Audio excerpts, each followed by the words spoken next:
1 Pedro 5, versículo 8 ao 10, diz assim a palavra de Deus. Sede sóbrios e vigilantes. O diabo, vosso adversário, anda em derredor, como leão que ruge, procurando alguém para devorar. Resisti-lhe firmes na fé, certos de que sofrimentos iguais aos vossos estão se cumprindo na vossa irmandade espalhada pelo mundo. Ora, o Deus de toda a graça, que em Cristo Jesus vos chamou à sua eterna glória, depois de terdes sofrido por um pouco, Ele mesmo vos há de aperfeiçoar, firmar, fortificar e fundamentar.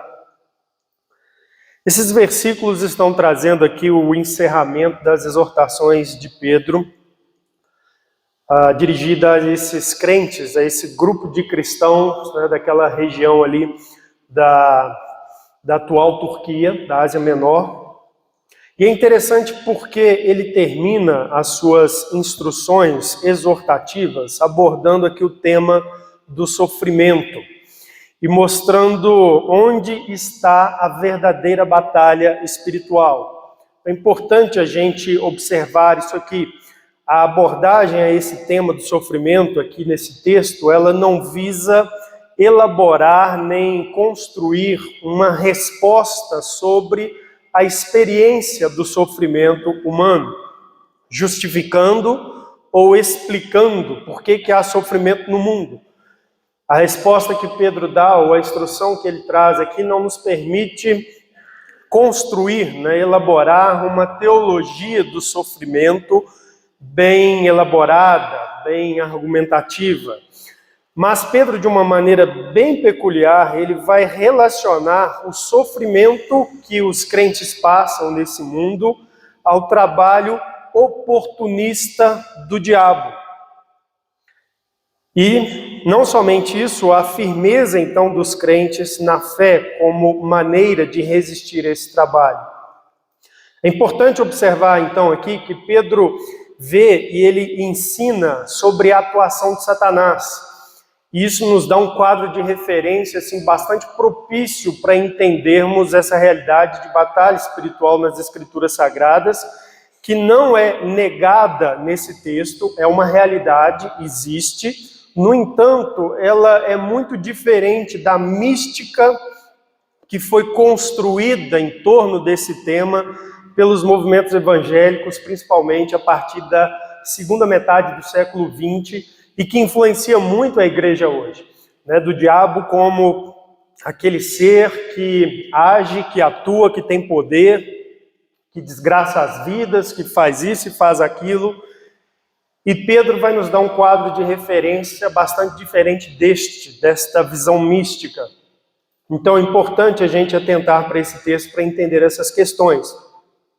O tema sofrimento ele é um tema necessário, visto que ele está presente na experiência cristã. No próprio texto aí, no versículo de número 8,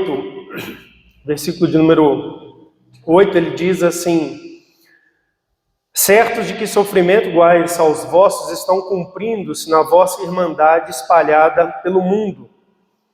Pedro faz aqui uma afirmação de que a irmandade espalhada pelo mundo, ou seja, o conjunto de crentes que estão, né, pelo mundo afora, padecem de sofrimento, passam por sofrimento, como passavam aqueles a quem ele estava escrevendo a epístola.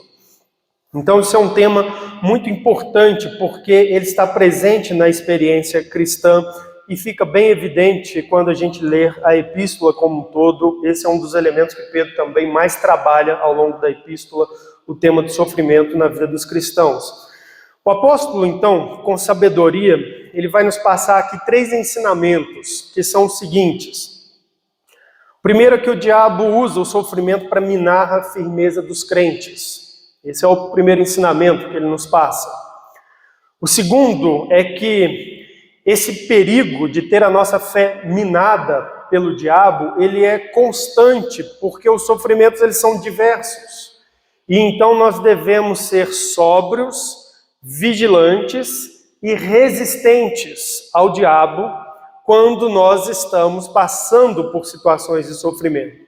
E o terceiro ensino que ele vai nos dar aqui nesse texto é que a vitória nossa sobre a atuação do diabo, ela virá somente através da graça de Deus, de modo que nós não devemos confiar em nós próprios, mas somente no Senhor, na operação graciosa de Deus em nossa vida, nos sustentando, nos guardando, nos preservando. Então esses são os três ensinos que esse texto nos dá. Então vamos olhar para esses versículos sob essa perspectiva do primeiro ensino, que é o diabo usa o sofrimento para minar a firmeza dos crentes. Observe o versículo 8, ele diz assim: sede sóbrios e vigilantes. O diabo, vosso adversário, anda em derredor como leão que ruge procurando alguém para devorar. Resisti-lhe firmes na fé, certos de que sofrimentos iguais aos vossos estão se cumprindo na vossa irmandade espalhada pelo mundo. Esse texto, então, ele nos alerta que nós temos um adversário, um opositor, um inimigo, alguém que é contra nós. E esse adversário é o próprio diabo, a Escritura o denomina de Satanás, a antiga serpente, outros textos, que é um ser angelical, que se tornou rebelde contra Deus, rebelou contra Deus, e uma rebelião onde ele ousou atentar contra a própria glória de Deus, segundo os textos da profecia. Ele quis até mesmo trazer para si ou ocupar o lugar do Senhor. Então é com um grande adversário que nós lidamos. E a Bíblia testemunha isso ao mostrar que o diabo teve uma capacidade tremenda de agir e arruinar a vida de um homem. No Antigo Testamento todos nós conhecemos a história de Jó. E não somente Jó, mas nós vemos no período de Jesus e principalmente no início do ministério profético ou do ministério apostólico, nós vemos o diabo ali oprimindo algumas pessoas que foram libertas por Jesus ou foram libertas pelos apóstolos. Ele ousou ir contra o próprio Senhor Jesus Cristo. No Antigo Testamento ele instigou Davi ao pecado. Nós lemos sobre como ele tramou e executou a queda do ser humano ali no Éden, através das tentações a Eva e Adão. Então esse é o nosso adversário. E Pedro relaciona as ações desse ser contra os discípulos, contra a igreja, aos sofrimentos que os crentes experimentam. Quando ele diz assim, olha, nós temos um adversário, resisti-lhe firmes na fé, ele diz também aí no texto que sofrimentos iguais aos de vocês estão sendo experimentados por toda a vossa irmandade espalhada pelo mundo. Pedro está mostrando para a gente que os sofrimentos são oportunidades, são momentos que o diabo usa para minar a fé dos crentes, para devorar os fiéis. Isso é muito sábio isso. Como diria uma gíria nossa, é batata, é certeiro. Se você fizer uma análise nas Escrituras, e eu convido você a olhar comigo alguns textos, você vai perceber isso claramente. Mateus capítulo 4, leia comigo, ou acompanhe comigo a leitura dos primeiros 3 versículos. Mateus narra para a gente aquela tentação do Senhor Jesus Cristo, onde o diabo, o adversário, foi até o Senhor Jesus Cristo. E em quais circunstâncias? Em circunstâncias de sofrimento, calculadas para que assim fosse. Observe comigo o texto, Mateus 4, versículo 1, a Bíblia diz assim: a seguir, foi Jesus levado pelo Espírito ao deserto para ser tentado pelo diabo. E depois de jejuar 40 dias e 40 noites, teve fome. Jesus teve fome. Jesus sofreu fome. Você sabe que fome traz sofrimento. E após Jesus ter fome, só quando Jesus estava sofrendo por fome, é que o texto nos diz que o tentador se apresenta. A Bíblia nos diz: então o tentador, aproximando, lhe disse: se és filho de Deus, manda que essas pedras se transformem em pães. Vocês perceberam a relação aqui? Como que o texto nos descreve um evento dentro de circunstâncias bem específicas que alinham-se ao que Pedro ensina à igreja? Quando Jesus passa por fome, então o tentador se aproxima e tenta-o exatamente naquele aspecto do seu sofrimento. Jesus, por que você está sofrendo fome? Que negócio é esse? Você não é o Filho de Deus? Transforma as pedras em pães? Bem peculiar, bem singular, bem pontual, bem calculado. E você vai perceber isso nas Escrituras. A Bíblia diz, por exemplo, em Efésios 4, versículo 26, 27, assim: irai-vos e não pequeis, não se ponha o sol sobre a vossa ira, nem deis lugar ao diabo.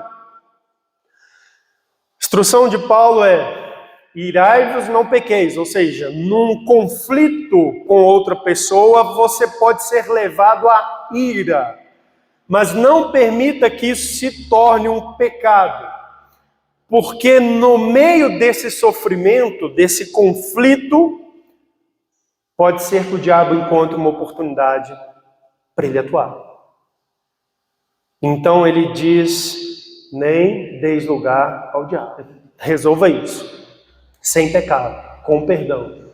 Não permita que o tipo de sofrimento que envolve a discórdia com alguém, o conflito com alguém, se torne uma ocasião, uma brecha para que Satanás atue na sua vida e devore você. Escrevendo em 1 Coríntios capítulo 7, o apóstolo Paulo orienta ali questões conjugais. E ele vai prevenir sofrimento dos cônjuges na área sexual. E ele diz assim, 1 Coríntios 7, 5: não vos priveis um ao outro, salvo, talvez, por mútuo consentimento por algum tempo, para vos dedicardes à oração e novamente vos ajuntardes, para que Satanás não vos tente por causa da incontinência. Olha como que ele coloca a tentação de Satanás com o problema de incontinência, ou seja, falta de constância nos deveres conjugais de marido para com mulher.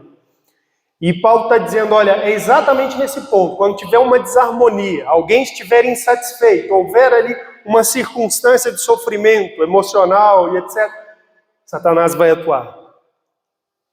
Então vocês andem bem nessa área, para evitar isso. Abre a sua Bíblia em Jó capítulo 1, vamos analisar nesse texto, nas Escrituras, que é uma tela, né, da soberania de Deus, da servidão de um homem fiel a Deus e da presença e da atuação do diabo contra os servos de Deus no mundo. Jó capítulo 1, lá no versículo de número 20, depois do texto narrar Jó tendo recebido a notícia de diversas desgraças que se abateram sobre sua vida, tanto no seu progresso material, quanto na estrutura da sua família, nas relações emocionais, né, dos seus vínculos e afetos com seus filhos. E aí o texto nos diz, versículo de número 20, então Jó se levantou, rasgou o seu manto, raspou a cabeça e lançou-se em terra e adorou, e disse, nu saí do ventre da minha mãe, e nu voltarei, o Senhor deu, o Senhor o tomou, bendito seja o nome do Senhor. E o texto termina dizendo, 22, em tudo isso Jó não pecou, nem atribuiu a Deus falta alguma.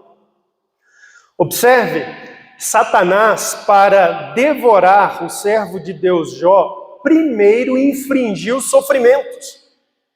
Essa foi a conversa dele com Deus. Olha, você quer ver se ele é de fato um servo fiel ao Senhor? Deixa eu tocar na vida dele, deixa eu colocar ele numa desgraça profunda, colocar ele em circunstâncias de sofrimentos agudos, e você vai ver que no coração dele não tem fidelidade de fato contigo. E a Bíblia diz que foi permitido isso. No entanto, o servo do Senhor prevaleceu sobre ele. O texto nos diz, versículo 20, em tudo isso Jó não pecou. Ele não foi devorado pelo diabo. Ele não negou sua fé em Deus. Ele não reagiu ao sofrimento com descrença, com incredulidade, com revolta a Deus, abandonando os caminhos do Senhor. Ele permaneceu firme. E a coisa se estendeu, capítulo 2 nos conta, versículo de número 7, então Satanás saiu da presença do Senhor e feriu a Jó com tumores malignos, desde a planta do pé até o alto da cabeça. Jó, sentado em cinza, tomou um caco para com ele raspar-se. Então sua mulher lhe disse, ainda conservas a tua integridade? Amaldiçoa a Deus e morre. Mas ele lhe respondeu, falas como qualquer doida. Não temos recebido o bem de Deus, não receberíamos também o mal. Em tudo isso Jó não pecou com seus lábios. De novo, Satanás não se deu por satisfeito e disse, ainda há uma área na vida dele que ele precisa sofrer. E se ele sofrer nesta área, eu vou conseguir alcançá-lo.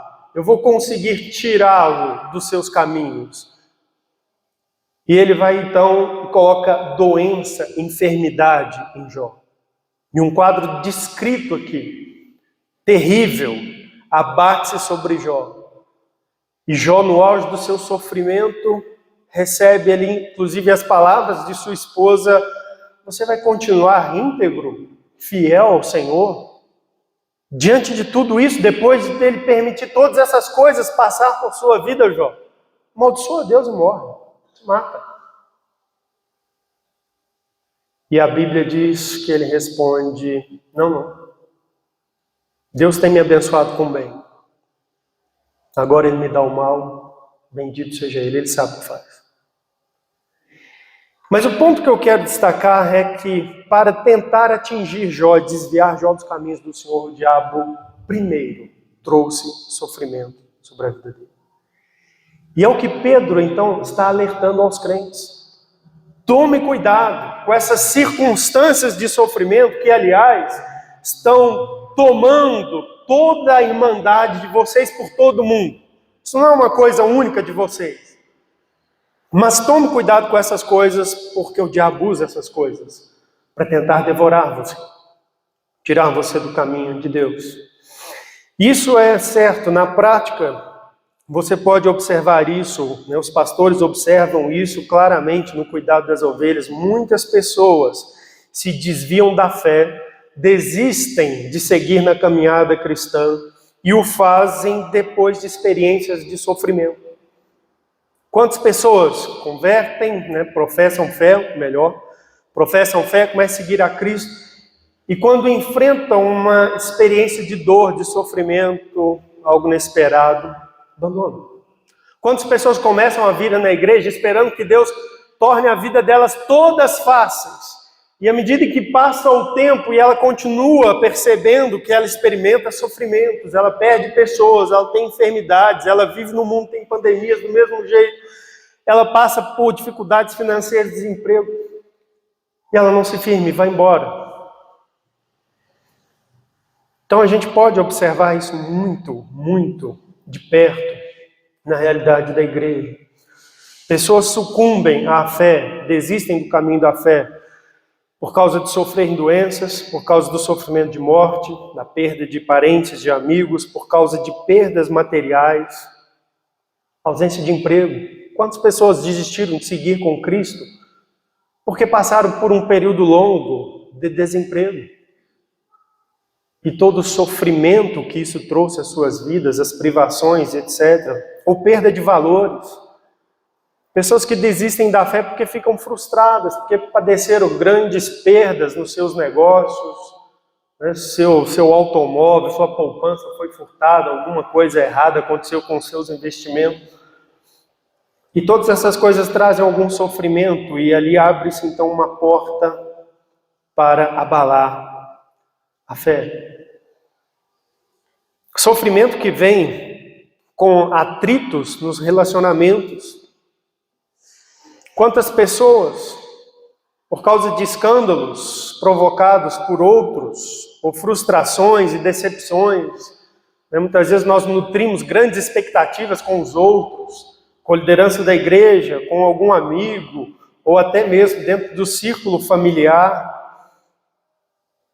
E essas expectativas, elas não se cumprem, ao contrário, nós passamos por frustrações e pessoas falam assim: seguir a Cristo nada.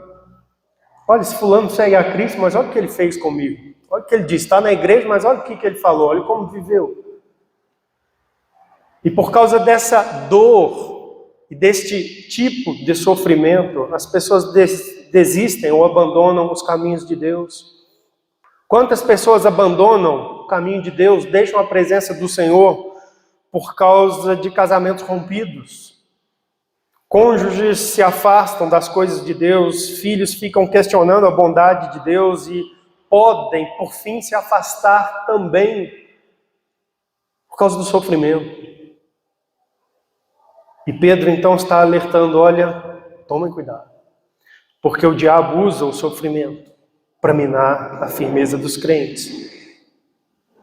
Então o sofrimento, desta forma, ele é útil à causa do diabo. Ele o dissemina e ele o usa para manter as pessoas longe de Deus. Longe de Deus. O papel do diabo no mundo, Jesus diz que ele mata, engana, rouba, destrói. Tem como único objetivo disseminar sofrimento. Porque no sofrimento ele consegue vantagem para tirar as pessoas do caminho de Deus. Eu não sei se você já percebeu isso, mas uma das maiores bases para a incredulidade em Deus é o sofrimento. Sabe essas pessoas que falam assim: eu não acredito em Deus, eu sou ateu mesmo. E uma das maiores bases para justificar essa crença ousada é o sofrimento. As pessoas pensam assim: se existe um Deus que é bom e poderoso, por que ele não acaba com o sofrimento no mundo? Então concluem: não deve existir um Deus bom e poderoso. Ou se existe um ser poderoso, ele não é bom, porque ele permite sofrimento por aí. Então o sofrimento é um campo fértil para a atuação de Satanás. E é isso que Pedro está aqui lançando. Olha, o diabo vai agir. Ele vai tentar devorar os crentes, levá-los à incredulidade, tirá-los do caminho de Deus.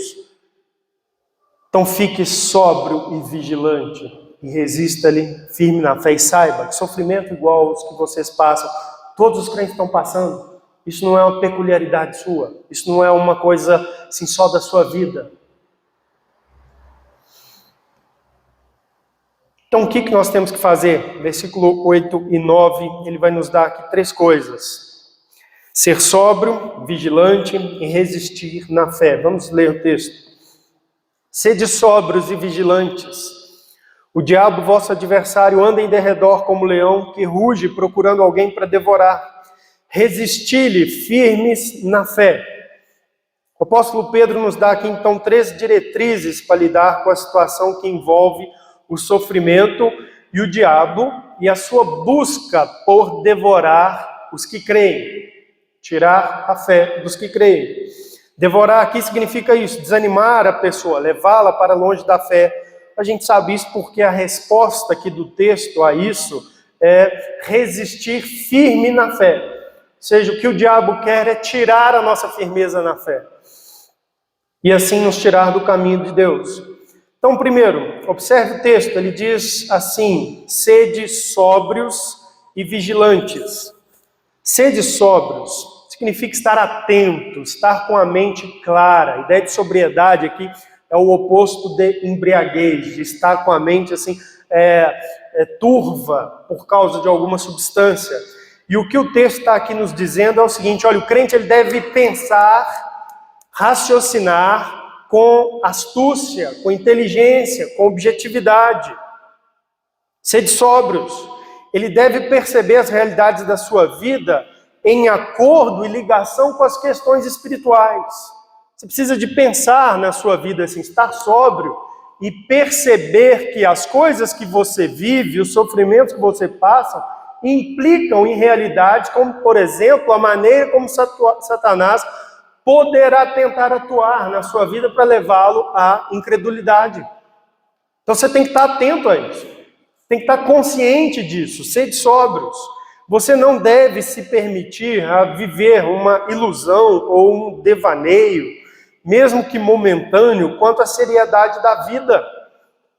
Sabe, essa visão do mundo de viver vidas felizes, de trabalhar, prosperar, ter coisas, viajar, conhecer o mundo, fazer parte de programas e causas utópicas, essas coisas que vão afastar o sofrimento da sua realidade, da sua experiência, ou coisas assim mais terríveis ainda, como, por exemplo, pessoas que se deixam iludir pelas ideias que diabo não existe, demônios não existem, ou o mal não existe, apenas acontecem coisas que nós achamos boas ou más, mas não existe o mal em si.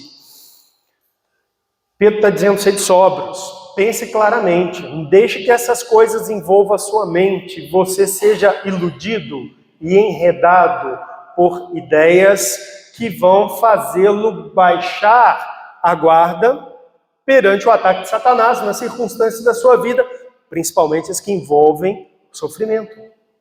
Fique atento, sede sóbrios. Abra sua Bíblia em 2 Coríntios capítulo 2, eu quero que você perceba que a Bíblia espera isso de nós, essa sobriedade.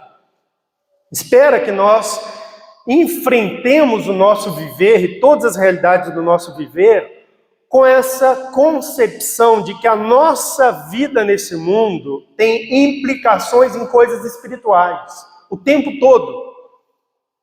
O tempo todo.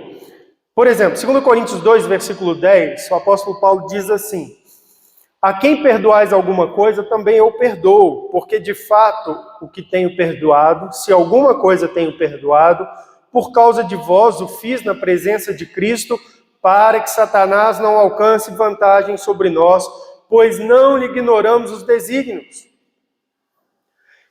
Paulo está aqui tratando de uma orientação para acolher alguém da igreja de Corinto que de algum modo havia sido considerado como não crente, fora da comunhão da igreja, e essa pessoa havia se arrependido, e Paulo diz, olha, nós temos que perdoar essa pessoa e recebê-la, acolhê-la novamente.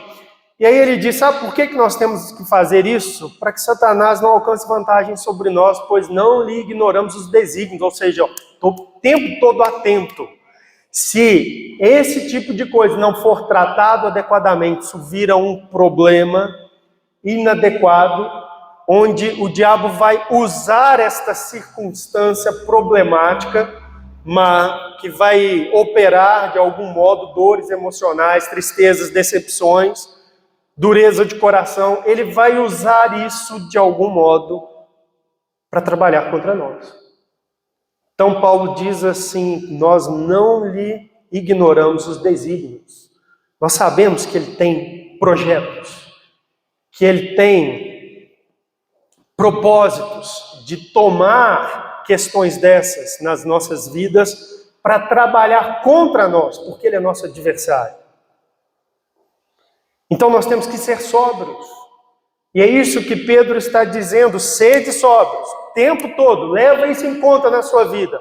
Não deixe a sua mente ser anuviada por questões mundanas, terreais, que encubram essa realidade espiritual. Porque você é um ser espiritual. E as questões espirituais, elas estão vigindo em você, tem consequências em você, para a sua eternidade. Então, sede sóbrios. Preste atenção a isso. Ele também diz, sede sóbrios e vigilantes. O crente tem que viver atento. Vigiar tem a ver com estar atento, estar esperando. O crente tem que ter atenção à sua fé, à sua caminhada de peregrino. Tem que estar atento aos caminhos onde anda, atento às dificuldades e sofrimentos que passa, atento aos perigos que vive. Tem que estar atento às promessas de Deus, atento para o retorno de Cristo. Nós temos que vigiar nessa área. Jesus ensinou que nós devemos vigiar e esperar pela volta do Senhor. Nós temos que viver nessa perspectiva o tempo todo, em tudo que fazemos. Nós não deixamos as coisas de lado. Nós temos que viver o tempo todo. Cristo está voltando. Olha, eu tenho um grande adversário por perto. Ele está procurando oportunidade para atacar-me, para me destruir, para me devorar. Eu tenho que ficar atento. Tenho que manter minha mente clara, pensando com clareza, percebendo as realidades que envolvem as implicações espirituais sobre a minha vida. Texto que nós lemos de Efésios 4:26, Paulo diz: irai-vos e não pequeis, não se põe o sol sobre a vossa ira, nem deis lugar ao diabo. Ou seja, presta atenção, fica atento, vigia. Não deixa que alguma coisa na sua vida se torne uma porta de entrada para Satanás. Vigia, não dê lugar ao diabo. Então essa palavra fala desse cuidado e ele deve ser permanente, constante, de ser sóbrios e vigilantes, é o tempo todo. O tempo todo nós temos que estar atentos aos perigos e às ocasiões de sofrimento, como as regiões onde Satanás arma suas ciladas. O tempo todo. Agora, qual sofrimento? O texto nos fala. Todos. O texto diz, versículo de número 9, certos de que sofrimentos iguais aos vossos estão cumprindo-se na vossa irmandade espalhada pelo mundo. Pedro apenas descreve assim, sofrimentos como os que vocês estão passando. Ele não é específico. É todo tipo de sofrimento. Pode ser um território de caça para o diabo. Todo tipo de sofrimento. Todo. Onde ele vai caçar as nossas almas e visa eliminar e nos gerar frustrações, indiferença, revolta, indignação e outros sentimentos que nos leve à incredulidade. E, portanto, para longe de Deus e da salvação. Pedro diz assim, sofrimentos iguais aos vossos. Deixe-me mencionar para vocês o contexto da epístola. Que sofrimentos nós podemos perceber que aqueles cristãos estavam envolvidos quando Pedro escreveu aquela carta. E observe aqui que você vai ver que sua vida está presente aqui. Os sofrimentos com que você lida, luta, experimenta. Capítulo 5, 1 ao 4, ele fala do sofrimento que envolve o pastor em cuidar do rebanho. E ele tem que, inclusive, dirigir a palavra aos pastores, dizendo a eles assim, rogo a vocês, pastoreiem. Por que esse pedido tão térreo, tão urgente?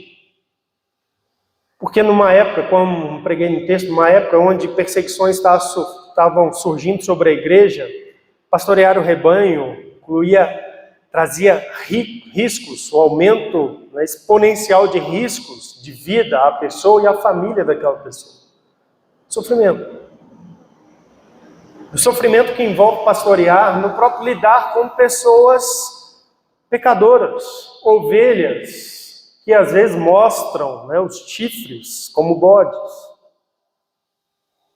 Capítulo 5, versículo 5, aí o convívio dos crentes. Vocês sabem que isso também traz sofrimentos. Nossas relações uns com os outros, às vezes nós nos decepcionamos uns com os outros, ou agimos de modo a fazer com que os outros nos decepcionem. Capítulo 4, versículo 12, ele fala do sofrimento relacionado à perseguição direta. Fala do fogo ardente que surgia entre eles ali, e uma figura da oposição ao cristianismo e à fé cristã que começava a surgir vinda do Império Romano como governo, como estrutura. Perseguição direta. Capítulo 4, versículo de número 4, e no capítulo 3, versículo 16, ele fala do sofrimento relacionado à oposição pontual de indivíduos. Ele fala de difamações. Os crentes sofrem difamações por parte daqueles que não são crentes. que são ímpios, que não seguem no mesmo caminho.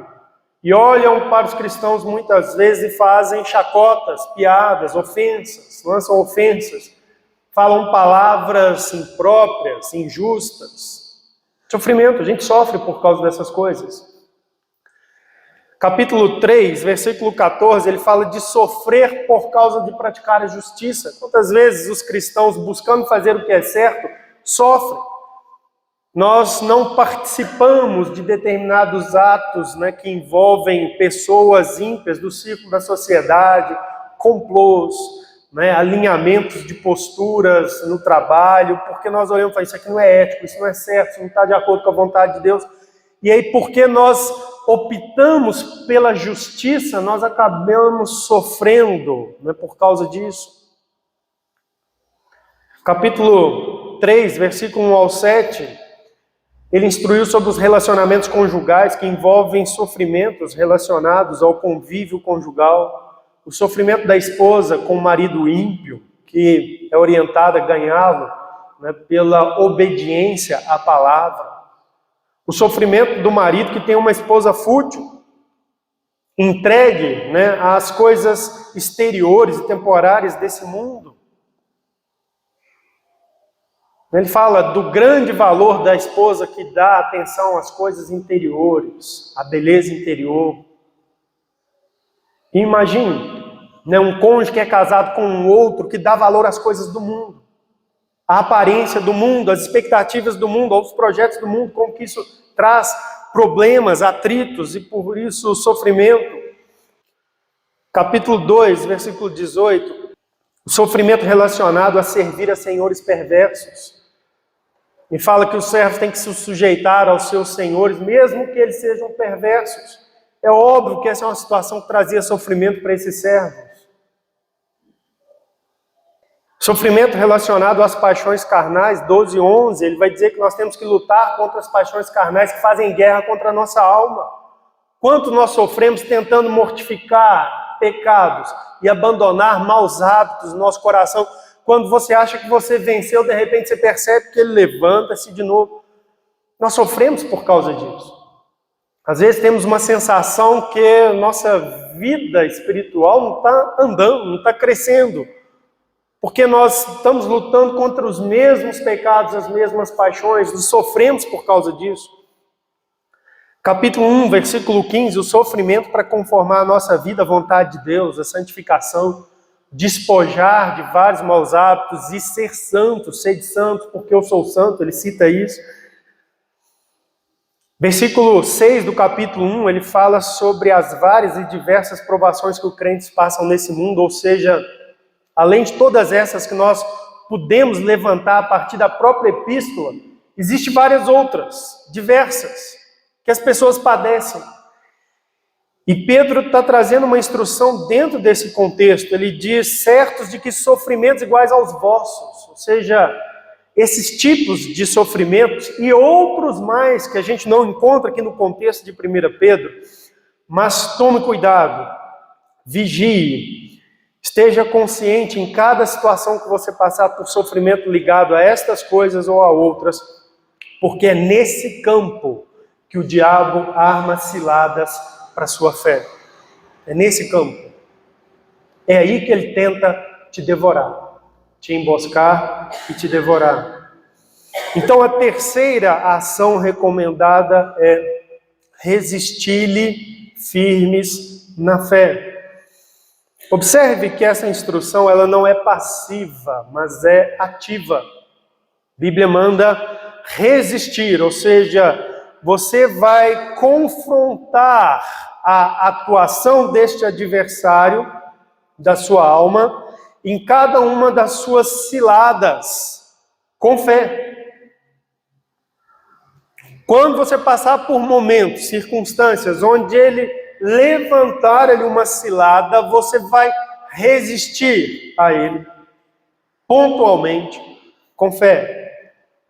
A Bíblia diz, em Tiago 4:7, assim, resistir ao diabo, ele fugirá de vós. É interessante que essa é uma colocação na Bíblia que lança a responsabilidade sobre nós. Nós temos um papel, então, de resistência, de confrontar essas tentativas de abalar a nossa fé, de levar-nos ao caminho, né, da incredulidade, fora do caminho de Deus. Então observe, Pedro diz, resisti-lhe firmes na fé. Observe que o texto diz na fé e não diz com fé. Isso faz uma diferença muito grande. Quando o texto diz resisti-lhe na fé, está falando aqui de conteúdo e não de confiança pessoal, mas de conteúdo. Significa que a maneira dos crentes resistir às investidas de Satanás ou de não dar oportunidades a elas é tendo um conteúdo de fé claro, tendo um entendimento bem solidificado a respeito dos ensinos da Escritura Sagrada, entender bem a verdade das Escrituras, que é onde está a nossa fé, nossa base sólida. Nós devemos ser firmes na fé. Então é importante que o cristão compreenda a Bíblia, seus ensinos, suas promessas, sua sabedoria, a sua cosmovisão, e a partir desse entendimento da fé, ele está apto a resistir a essas ciladas que o diabo coloca nessas circunstâncias. Jó manteve a sua firmeza a partir das suas crenças a respeito de Deus e da sua bondade, que permeava a sua soberania. É isso que você encontra no livro de Jó. Por exemplo, o texto diz assim no versículo 20 de Jó 1. Então Jó se levantou, rasgou o seu manto, raspou a cabeça, lançou-se em terra e adorou. Ele não blasfemou. Ele manteve-se firme, ele adorou. O que estava por trás dessa adoração? Aí ele faz uma declaração. O texto diz, e disse, nu saí do ventre de minha mãe, e nu voltarei. Uma constatação de que a vida do homem não envolve tudo aquilo que ele ganhou e adquiriu, ou com aquilo que ele foi abençoado ao longo de vida. Porque ele sai nu do ventre e ele volta sem nada do mesmo jeito. Então a vida do homem é muito mais do que o que a gente conquista aqui nesse intervalo. Está além. Está no Senhor. O texto diz, o Senhor deu, o Senhor tomou, bendito seja o nome do Senhor. O que Jó está expressando aqui? Como que Jó, com sobriedade e vigilância, agiu naquela circunstância de sofrimento? Ele buscou lá na sua crença fundamental sobre Deus. Quem é Deus? É o Senhor soberano que deu minha vida, que me trouxe ao mundo. Ele é bondoso. Minha vida está na mão dele. O Senhor deu, o Senhor tomou. Bendito seja o nome dele. Ou seja, a firmeza dele está fundamentada em Deus, no que ele crê sobre Deus, sobre sua bondade, que permeia a soberania de Deus. Olha, ele conduziu minha vida assim, ele está permitindo que isso aconteça na minha vida. Isso é bom. Ele não questiona isso. Ele diz, isso é bom, Deus é bom. Capítulo de número 2, versículo de número 10, nós lemos também ali a resposta de Jó à sua esposa. O texto nos diz assim, mas ele lhe respondeu, falas como qualquer doida, temos recebido o bem de Deus e não receberíamos também o mal. Em tudo isso não pecou Jó com seus lábios. Jó manteve a sua firmeza crendo na justiça de Deus. Ele diz assim, olha, para que eu vou amaldiçoar Deus? Deus deu o bom, o bem, agora ele trouxe o mal, e é justo. Deus é um Deus justo. Eu não sou digno de receber bem o tempo todo, eu sou um ser humano mau, tenho pecados. Então ele trouxe o mal, não há injustiça nenhuma nisso. Deus é justo, ele mostra então sua firmeza na justiça de Deus. Então Jó foi resgatar lá no conteúdo mais profundo, mais elementar da sua fé, base para que ele pudesse reagir naquelas ciladas que o diabo pôs para ele, tentando. Assim ele resistiu o diabo, assim ele permaneceu firme na fé, lançando mão da sua crença, ou do conteúdo da sua crença a respeito de Deus. Um texto interessante no livro de Jó, também capítulo de número 19, que mostra isso para a gente, o conteúdo da fé de Jó, como que era o ponto de referência. Jó 19, versículo de número 25, nós lemos Jó dizendo assim: porque eu sei que meu Redentor vive, e por fim se levantará sobre a terra. Depois, revestido este meu corpo, da minha pele, em minha carne, verei a Deus. Vê-lo-ei por mim mesmo. Os meus olhos o verão e não outros. De saudade me desfalece o coração dentro de mim. Jó foi buscar na sua esperança pessoal de salvação e de ressurreição futura consolo, conforto e firmeza naquelas circunstâncias que ele estava vivendo. Qual que era o conteúdo da fé desse homem? Num tempo onde Deus havia dado pouca revelação, mas já havia revelação de que Deus levantaria um Redentor. Haveria um Salvador. E que nesta salvação havia promessa de uma vida futura com Ele. E Jó fundamenta a sua firmeza nisso. Olha, Deus está conduzindo minha vida com soberania, com justiça e com bondade. E, aliás, eu tenho uma esperança que está para além dessa vida aqui.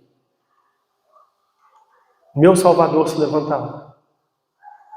E um dia eu levantarei e vê-lo-ei, eu mesmo, no outro, com esses meus olhos.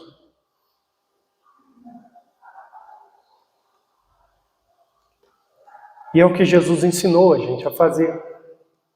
Quando o Espírito Santo inspirou Mateus para registrar a tentação de Jesus, ele não registrou apenas o fato que Jesus foi tentado, mas ele registrou como Jesus rebateu aquelas tentações de Satanás. Mateus capítulo 4. E ele fez isso para o nosso ensino, para ser um modelo para nós. Mateus 4, versículo de número 4, a Bíblia nos diz que depois do diabo, então, esperar aquele momento de fome, e então, quando Jesus está sofrendo de fome, vir e tentar-lhe nesta circunstância do seu sofrimento, a Bíblia traz a resposta de Jesus no versículo 4. Jesus, porém, respondeu: está escrito, não só de pão viverá o homem, mas de toda a palavra que procede da boca de Deus. O que Jesus está dizendo para o diabo? Nós não estamos vivendo apenas por aquilo que sustenta a nossa vida aqui nesse mundo.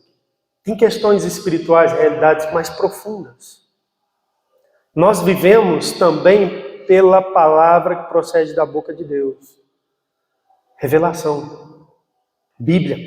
Palavra que procede da boca de Deus, que foi inspirada por Deus, falada por Deus. Bíblia, anunciada pelos profetas, as verdades, os mandamentos, a sabedoria, a esperança e as promessas que Deus anunciou na Escritura. E Jesus está dizendo: olha, eu não vou reagir a esta dor desta maneira pecaminosa. Eu vou viver baseado no que a palavra de Deus diz. Sim. Até nesse momento. É isso que vai guiar minha vida, que vai governar minha vida, minhas escolhas, minhas atitudes, minhas ações. Conteúdo das Escrituras. É isso que fortalece o homem e a mulher de Deus frente a Satanás.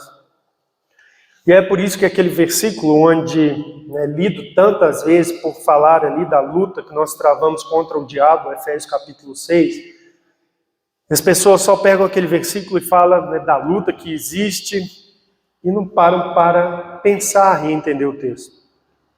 Mas ali, o apóstolo nos convida a cingir-nos com a verdade. Verdade. Nos apropriar da verdade.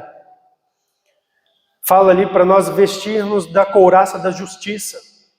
Justiça tem a ver com o que é certo de acordo com Deus ou com a palavra de Deus. O texto nos diz para calçar os pés com a preparação do Evangelho da paz.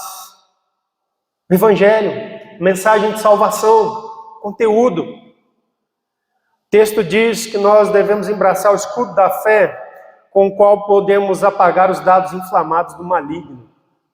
O maligno ataca, como é que nós resistimos? Com o escudo da fé. Uma fé que está fundamentada na verdade, na justiça, no Evangelho. O texto diz que nós devemos tomar o capacete da salvação.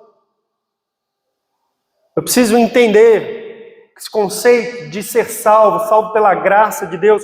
Isso tem que estar na base da minha fé e da minha vida. É isso que vai me proteger. Salvação. O texto diz também sobre a espada do Espírito, que é a palavra de Deus. Conteúdo, Escritura, Bíblia. Orando em todo o tempo, para com isso vigiando. São as coisas que Pedro diz para a gente fazer. Vigiar e ser sóbrio. Então, a palavra de Deus nos ensina a resistir a Satanás como? Na fé e não com fé. Então nós temos que responder a cada uma das circunstâncias onde, de algum modo, ele usa as circunstâncias para abalar a nossa crença, a nossa confiança em Deus, com o ensino, a instrução, a esperança, a promessa da palavra de Deus. Para fazer isso, você precisa estar sóbrio. Quando, por exemplo, você sofrer por causa de desemprego ou coisas assim, em vez de questionar o amor de Deus, o cuidado de Deus por sua vida, vá às Escrituras e vê o que a Bíblia ensina sobre o compromisso de Deus com você nessas coisas. O que Deus ensina sobre isso? Ampara lá sua confiança. É assim que nós devemos viver. Quando você estiver vivendo situações conflituosas, com pessoas se opondo a você, difamando você por causa de questões de fé, não questiona Deus e a bondade de Deus e o direcionar de Deus sobre sua vida. Vá às Escrituras e vê por que Deus permite que essas coisas aconteçam. Qual que é a vontade dele? Como que ele está conduzindo a minha vida? Ele é santo? Ele é justo? Eu posso amparar nele, confiar nele plenamente por quem ele é? Eu posso buscar em Deus, na sua justiça, na sua soberania, na sua bondade, como Jó fez, base sólida, suficiente para manter minha caminhada firme com Cristo? Posso. E é o que eu devo fazer. É o que eu devo fazer. Quando a gente pensa sobre essas coisas, irmãos, a gente percebe que é uma tolice e uma insensatez viver a vida sem se preocupar com as intenções de Satanás em levar-nos para longe do caminho do Senhor. Porque ele está por aí e ele está esperando essas oportunidades. Então o crente não deve pensar que está seguro numa posição intangível para as ações de Satanás. Se isso fosse uma verdade, Pedro não diria: sede sóbrios e vigilantes. Então você tem que ficar esperto. O tempo todo da sua vida. Talvez você se preocupe com as coisas espirituais só no domingo. Mas Satanás se preocupa com as coisas espirituais da sua vida o tempo todo. O tempo todo. E sabe, na terça-feira, na quinta-feira, quando você está longe da igreja, longe de ouvir um sermão, e experimentando dores e sofrimentos e frustrações na sua vida, é ali que ele vai tentar minar a sua fé, abalar você. Então você precisa ser sóbrio, vigilante, estar atento a essa realidade e resistir ele na fé. Busque na sua crença, no seu entendimento das verdades da Escritura, a base para responder e fundamentar uma atitude e uma firmeza para com Deus. Cada coisa, em cada circunstância. Para isso você precisa alimentar sua mente com a Bíblia. Você precisa de conhecer o seu Deus. Você precisa de conhecer as verdades que ele revela. Você precisa conhecer as promessas que ele traz para você, as que são verdadeiras, não aquelas que você acha que existem, ou que ouviu por aí, você passou a acreditar porque são bonitinhas, mas as que são reais. Você precisa desenvolver essa viva esperança que Pedro fala no capítulo 1 da carta. Você precisa ter essa esperança no seu coração, te dando alívio, te dando uma respiração constante em meio a esses momentos onde a vida traz sofrimentos que nos sufocam, querem nos sufocar. Você precisa de ter algo que te dê um alívio, uma respiração. Mas você tem que buscar isso na Bíblia, nas Escrituras. Então você precisa ser diligente em usar os meios de graça para desenvolver essa fé, para você poder resistir firme na fé. Vamos voltar a ler o texto agora até o versículo de número 10. Versículo 8, Pedro diz assim: sede sóbrios e vigilantes. O diabo, vosso adversário, anda em derredor como leão que ruge procurando alguém para devorar. Resisti-lhe firmes na fé, certos de que sofrimentos iguais aos vossos estão cumprindo na vossa irmandade espalhada pelo mundo. Ora, o Deus de toda graça, que em Cristo vos chamou a sua eterna glória, depois de ter sofrido por um pouco, Ele mesmo vos há de aperfeiçoar, firmar e fortificar. Note aqui no versículo de número 9, a natureza da ação e da determinação do nosso adversário. Ele é comparado aqui ao leão. O leão, que é um animal forte e poderoso. E quando a Bíblia faz essa comparação, ela quer trazer para você exatamente essa imagem. Que o nosso adversário, ele é forte e poderoso. Às vezes as pessoas tratam essas questões espirituais com muita leviandade.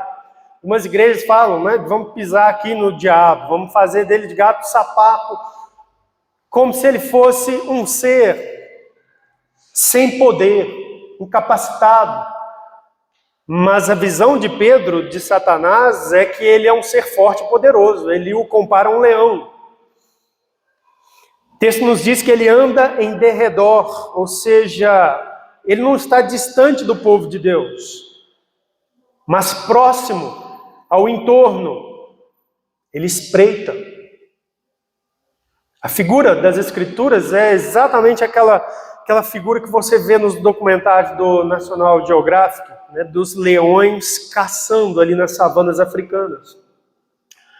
Como que eles espreitam em meio à vegetação as suas presas. E eles vão se aproximando aos poucos, contrários ao vento. À medida em que o pescoço do cervo abaixa-se para pastar, ele dá 2 passos. Está presente ali, mesmo que o cervo não esteja o vendo, o percebendo, mas ele está ali, ele está na cena, e ele já está agindo, ele já está procurando uma ocasião para efetuar o abate. E essa é a figura. E a gente precisa entender isso. O diabo, ele não está distante do povo de Deus, irmãos.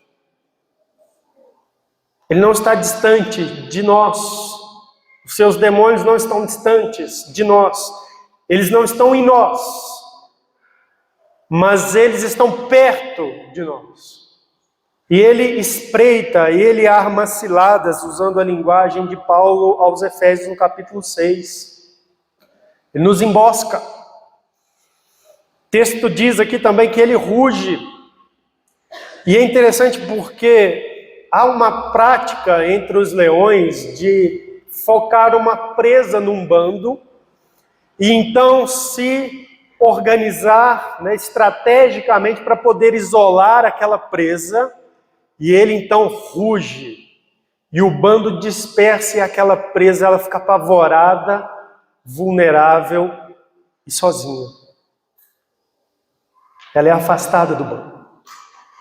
E então o leão dá em cima para batê-la. E o nosso inimigo é assim astuto, irmãos. Ele faz isso com os crentes. Na experiência pastoral, a gente percebe algumas coisas assim. Primeiro, ele incute alguns pavores diversos, às vezes uns desesperos bobos, que leva a pessoa a se afastar da igreja, da comunhão dos santos, dos cuidados pastorais. E daí a pouco, ela já não pode nem mais ser reconhecida como crente, porque ela deixou a fé. Ela está professando crenças heréticas, erradas, ou negando Deus, ou murmurando contra Deus, mostrando-se claramente uma pessoa que não está numa vida santa, em harmonia com Deus. O diabo faz isso. Ele faz isso. Ele ruge, assusta, apavora em meio ao sofrimento e afasta. Depois devora. O texto diz que ele procura devorar. Observe isso, é muito sério isso aqui. O intuito dele não é brincar. O diabo não brinca com o crente. Não brinca. O intuito dele também não é só dar um susto para abalar. O diabo não quer simplesmente abalar os crentes, mas ele quer devorá-los. E dentro desse contexto aqui, da fé, de ser crente, a ideia é destruir essa fé, é desvirtuar essa fé, provocar incredulidade, é levar a pessoa à perdição, é desviar a pessoa do caminho estreito e colocá-la num caminho largo que conduzirá ela à morte. É isso que ele quer. Devorar. Desviar. Então, observe isso, o seu adversário, ele é poderoso, ele é astuto e ele é implacável. Ele quer devorá-lo. Mas o texto nos ensina que a vitória sobre Satanás vem pela graça de Deus. Observe o versículo 10, ele diz assim: ora, o Deus de toda a graça, que em Cristo Jesus vos chamou a sua eterna glória, depois de ter sofrido por um pouco, Ele mesmo vos há de aperfeiçoar, firmar, fortificar e fundamentar. Não é a sua confiança que poderá fazer frente a esse poderoso adversário. Não é. Nunca foi, nunca será. E sim o Senhor Deus, com sua graça, que vai agir para nos preservar e nos conduzir à glória final, onde seremos aperfeiçoados, firmados, fortificados e fortalecidos. Observe que o tempo verbal aqui ele é futuro, se refere àquilo que Deus fará quando terminar o nosso tempo de sofrimento. Versículo de número 9. Sofrimentos iguais aos vossos tens cumprido em toda a vossa irmandade espalhada pelo mundo. Mas um dia chega o fim desse tempo de sofrimento. E quando ele chegar, seja pelo fim da nossa vida aqui, ou seja pela morte, ou pelo retorno do Senhor Jesus Cristo, o seu povo, Deus vai aperfeiçoar, firmar, fortalecer, por graça. Estarão seguros por causa da graça. Então a gente tem um adversário que é poderoso, mas não é a sua confiança que vai vencer o diabo. Não é assim, não, tenha uma fé forte, que aí você vai prevalecer. Não, não, ele é um inimigo forte, é isso que Pedro está aqui descrevendo. E a sua fé ela é fraca. Jesus descreveu os discípulos várias vezes como homens de pequena fé, não é verdade? E eu tenho certeza que essa descrição não mudaria para mim ou para você. Na verdade, Jesus, em outra ocasião, Mateus capítulo 17, ele comparou a fé dos seus discípulos com algo menor que um grão de mostarda, que é uma semente pequenina. E Jesus disse para aqueles discípulos assim: se tiverdes fé como um grão de mostarda, direis a este monte. Ou seja, vocês não têm nem essa fé desse tamanho. Então, ao final, o que vence esse inimigo poderoso não é a minha confiança, mas a graça de Deus que me guarda e me protege. Em fé, pela fé. Então, a vitória sobre esse inimigo, ela virá através da graça de Deus. Não confie em si próprio. Resista na fé esperando a graça de Deus sobre sua vida.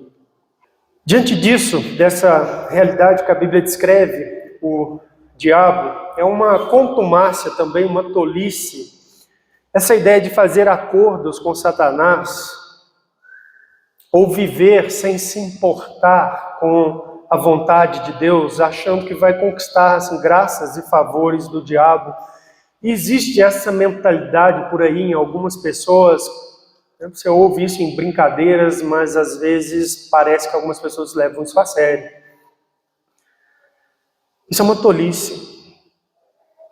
Satanás, ele é adversário dos seguidores de Jesus Cristo, mas não só dos seguidores de Jesus Cristo, de todo ser humano. Não há nele bem nenhum. Ninguém vai se aproximar dele ou andar nos seus caminhos e conseguir favores, graças. Ele está ali para devorar os homens, que significa mantê-los longe do caminho de Deus, na incredulidade, sem fé. Ele é opressor por natureza. Ele cega, ele escraviza, ele ilude e engana. Então isso é uma tolice. E nós prevaleceremos sobre ele, pela graça de Deus nos sustentando. Então esses são os 3 ensinos que o texto traz para nós. O diabo usa o sofrimento para minar a firmeza dos crentes. O que a gente tem que fazer diante disso, desse conhecimento?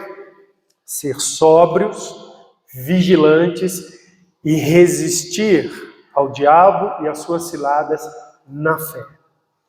Ficar atento à nossa vida, perceber as implicações espirituais de viver a vida com Deus. Buscar na fé, naquilo que nós recebemos, temos aprendido da Escritura a respeito de Deus, da sua vontade, da sua palavra, a estrutura, a base para que nós possamos confiar e seguirmos firmes e seguros como Jó fez. E descansar que a vitória sobre esse inimigo forte e poderoso, ela virá pela graça de Deus em nossa vida. Vamos ficar de pé para a gente orar, encerrando?